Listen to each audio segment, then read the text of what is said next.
Now, let's go to less serious matters. Far-left network MSNBC has been widely mocked today for changing their name. They're now going to be called MS Now, which stands for My Source News Opinion World. But social media users had other names, and they called it Majorly Skewed News Overly Woke. Most Surely No One Watching. They were both popular on X, as well as BS Now instead of MS Now. Ami, why the rebrand? Why are they going down this road? Yeah, it sounds like Ms. Now, like some kind of feminist version of Mr. Right Now. I don't know. It just sounds very bizarre. The branding just kind of sucks. Look, it reminds me of when the WNBA about 12 years ago decided to change the color of its ball from traditional brown leather to, gag me, oatmeal and orange, thinking that maybe the thought process was that will help the ball get in the basket more. It didn't. Spoiler alert. It sounds like MSNBC is doing that they hope that they will get better ratings. Rita, I don't think I have to point out to you that your show on YouTube gets many more views than Rachel Maddow's show on YouTube, right? Their most popular show on MSNBC. Not to mention that Fox News has 3 times the audience as MSNBC, both in prime time and throughout the day. So they're trying to grab something to change the dynamics here because they haven't been working in the past. Now, that's the real reason. The official reason is that, well, Comcast, the parent company of NBC Universal, is spinning off its cable assets into a separate entity, public entity called Versant, also a stupid name, because they're trying to gather as much value as they can from a declining asset. That asset is linear television. And also they want to make a distinction because MSNBC and NBC News are no longer sharing news gathering and no longer sharing assets. So that's the official reason. What's the real reason? You decide. Now, earlier today, President Trump met with Ukrainian President Volodymyr Zelensky and European allies at the White House to discuss an end to the Russian-Ukrainian war. And Italian Prime Minister Giorgia Meloni praised President Trump for his leadership, noting something has changed. Something has changed thanks to you, thanks also to the stalling in the battlefield, which was achieved with the bravery of Ukrainians and with the unity that we all provided to Ukraine. But the Italian Prime Minister could barely hide her contempt for the German Chancellor. Just watch this, watch her eyes. And let's try to put pressure on Russia, because the credibility of these efforts we are undertaking today are depending on at least a ceasefire from the beginning of the serious negotiations from next step on. So I would like to emphasize this. Ami, these talks came after President Trump's Alaska summit with Russian President Vladimir Putin 3 days ago. How do you see these latest developments? Yeah, no, Meloni's right. A lot has changed. President Trump has done more in 200 days than Joe Biden did in 4 years.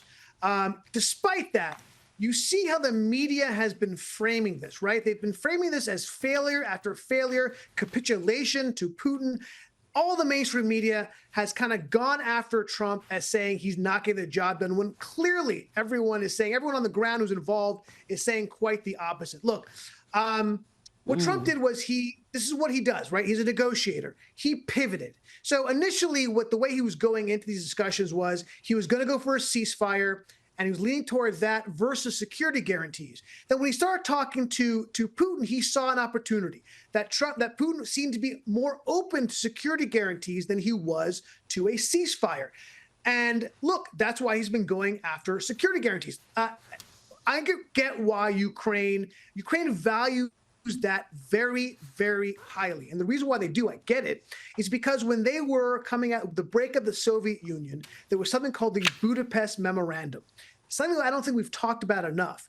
It was the West, the United States and Europe, gave to Ukraine an assurance of national sovereignty if you give up your nuclear weapons. We will make sure that your borders will stay secure against the predation of Russia. And of course, we just blew that off. And when Russia rolled in, Europeans did nothing, essentially. And under democratic administrations, they did nothing. So I understand why Ukrainians are looking and want that specifically. And that's what Trump is trying to offer them.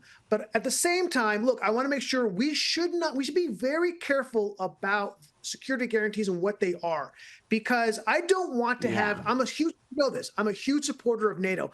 I don't want them in NATO. I'm sorry, huge supporter of Ukraine. I don't want them in NATO and have an Article 5 type protection, because we don't know what Ukraine could be like several years from now. Just to point out a couple things. In 2004, Ukraine was pro-Russian, right? And then in 2010, they switched, became pro-Western. 2014, back to pro-Russian, and now they're pro-Western. So look, we have to be careful because we don't know what Ukraine will be 4, 5, 10 years now. They changed a number of times over the last 25 years. So we need to be careful. But I think that's the way, the path we're going down is the path forward. Naomi, I want to play you a hot mic moment that many found fascinating. That's all we ask for, is fairness with the media. Thank you all very much. Appreciate it. Thank you very much.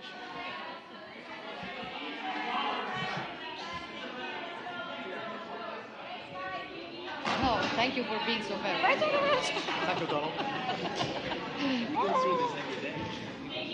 All the time. But he loves it. He loves it. For he does it always.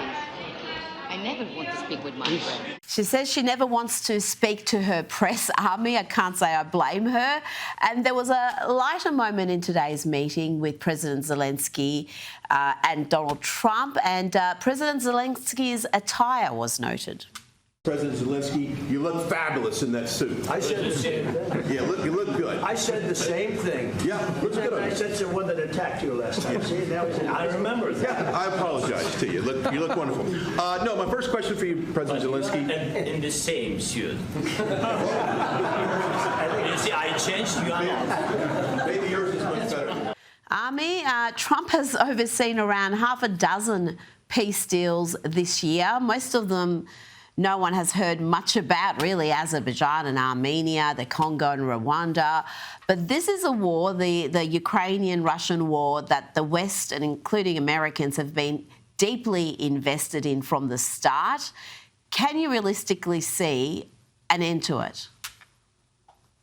Yeah, look, first of all, really quick on Trump and Meloni and the press thing. Yeah, Trump has, just to give you a point of reference, Trump did 3 times as many press conferences and interviews as Joe Biden, despite the fact that the media was an appendage, right, to the Democratic propaganda machine, and were against Donald Trump. No, he loves going up to the press. He loves the challenge. He wants to change them. He frankly likes, between you and me, he likes to have the adulation of the press when he can, the mainstream press in particular. Look, when it comes to this particular conflict, you know, it's so funny. You know, you mentioned a couple of conflicts, and I don't want to pass through them without go into more detail, because it's important stuff. I was in Rwanda. I was in Azerbaijan. I saw firsthand the level of the hatred that these two sides had for each other. And for them to come to a peace deal now, after years and years of war and hatred, is nothing to be passed over lightly. Those are significant things. Oh, no. Not to mention the Abraham Accords that he put together, right? And the fact that he took 2 even more implacable enemies, the Gulf states and Israel, to come to a peace deal. Yet, did he win Nobel Peace Prize? No, of course not. In fact, one of the Nobel Peace Prize committee members specifically called out Trump and said, I hate his immigration policy, right? When they don't really talk out. No, he has a track record of bringing implacable enemies together to create peace. So do I think peace will come during his 4 years between Putin and Ukraine? Absolutely, I do. And I don't think he'll get an iota of credit for it. Well, he's also accused of being an isolationist, but he's just anti-war, isn't he, Army? Because he's got involved in these conflicts Armenia, Azerbaijan, that's been going for decades. And he got involved and there's a peace deal. And you had the two leaders sitting next to him signing a peace deal. So this whole notion that he's just recklessly isolationist isn't accurate, is it? It's totally false. And by the way, much to the surprise, the isolationists in the Republican Party who thought that's exactly what he was going to do. No, that's never been. America first does not mean America only. How many times do we have to say this over and over again? And he's the creator of America first. So I'm going to trust his version of how he's going to go about that than I do J.D. Vance or anybody else. OK, no, all that means is that we look to what we need for us at the same time. Peace through strength. When we're stronger, when we're taken care of, we have more leverage with other countries. That's exactly what we've seen him do. Exactly. You nailed it there, Ami. Peace through strength. Ami Horowitz, thank you so much for your time tonight.